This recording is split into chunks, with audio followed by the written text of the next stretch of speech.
When considering the flow of basic economics within the U.S., what comes to mind as a primary issue? One might state something along the lines of national debt, maybe taxation, or illegal immigration. But the truth is, there is an issue deeper than all of those things, and what I'm about to dive into lies along the lines of veterans, and more specifically the care that we give our veterans, and something that we might be able to do a little bit better. The reason I say this is a deeper issue is because essentially the country was built on the backs of our veterans. Over many years, many wars have been fought, many wars have been won. Many veterans have given their lives to protect our freedoms so that we may live the way we live today.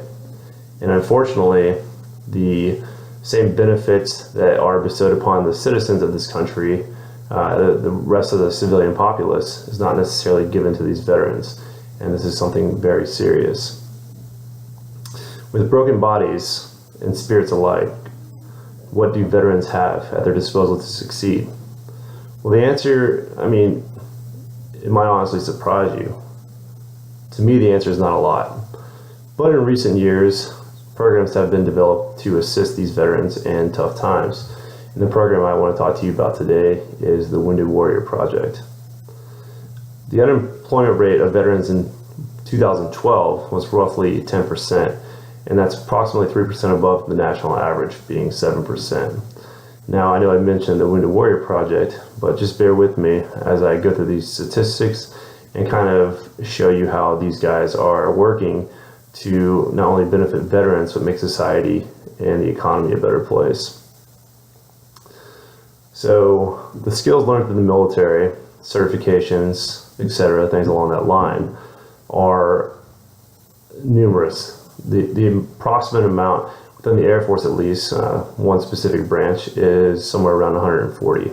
So consider that 140 jobs that the Air Force has.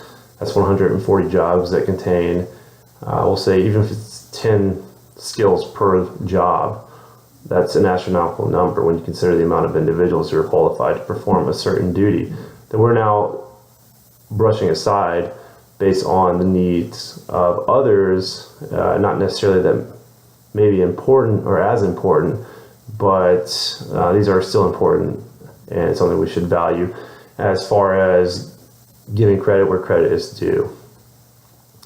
When hope is lost, look to your brothers for counsel, and this is something the military members almost live by. It's a brotherhood, if you will. But oftentimes, when they leave the service, they feel a bit of detachment, I guess. The brotherhood is gone. They have nowhere to turn. Who do they talk to when they fall upon hard times? This is another reason the Wounded Warrior Project has been founded, is to give these individuals, or veterans more specifically, the resources they need to be successful in all avenues of life, other than just the basic economic standpoint being your job and what have you. The Wounded Warrior Project is an interesting concept. So initially it was founded for more specific incidences like individuals who were injured in the way of combat, or maybe PTSD, so non-visible injuries. But they have gone down a different path now. So they want to help people with mental illnesses, physical illnesses, maybe introducing coping mechanisms for people who really need it, people who have been there, done it, have worked their life away, and now they have nothing, or seemingly have nothing to themselves. And the ethos, or really the general idea behind the Wounded Warrior Project, is something along the lines of every warrior has a unique challenge and goal. That's why they provide a variety of options for veterans and programs to those veterans to help them take the steps that are right for them. So these are individualized programs and steps that help them be successful in, once again, all avenues. So consider that. It speaks volumes. Those words right there are very simple, but they carry a lot of weight. So the ethos of the foundation, like I just mentioned, is something that I'll say the foundation of this corporation, really. That's a nonprofit organization, but donations are accepted, and I would highly encourage you to do so. So a helping hand is great, but what if helping hand can also heal?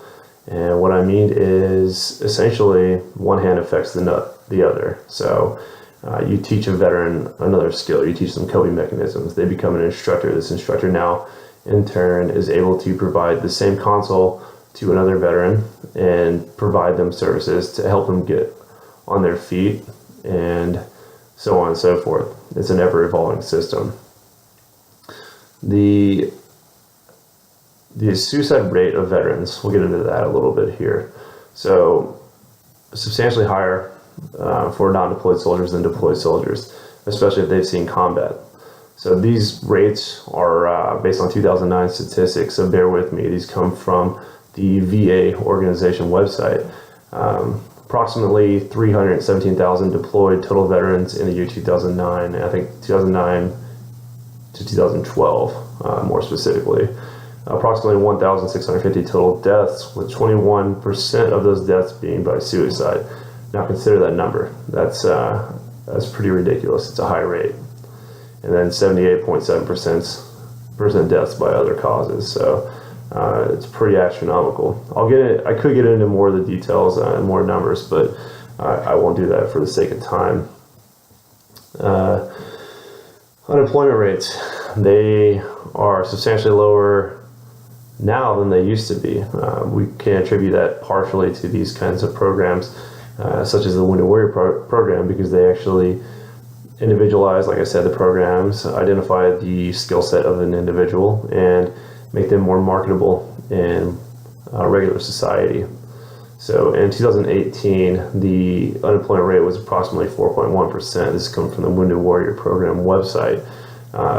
Back in the day being 2009-ish, that was somewhere around, I think I said, 10%. So you can see there's a rather good decrease there. So these programs are benefiting individuals. So really, in conclusion, by giving money, you're giving your time and you're giving a future to someone who really needs it. The service is completely voluntary to join in the year 2018. But remember that being part of this country and what this country stands for, what it was built upon, you are making a difference not only in the lives of these veterans, but in the lives of a future veteran or a future regular person that needs help when all help seems to be lost.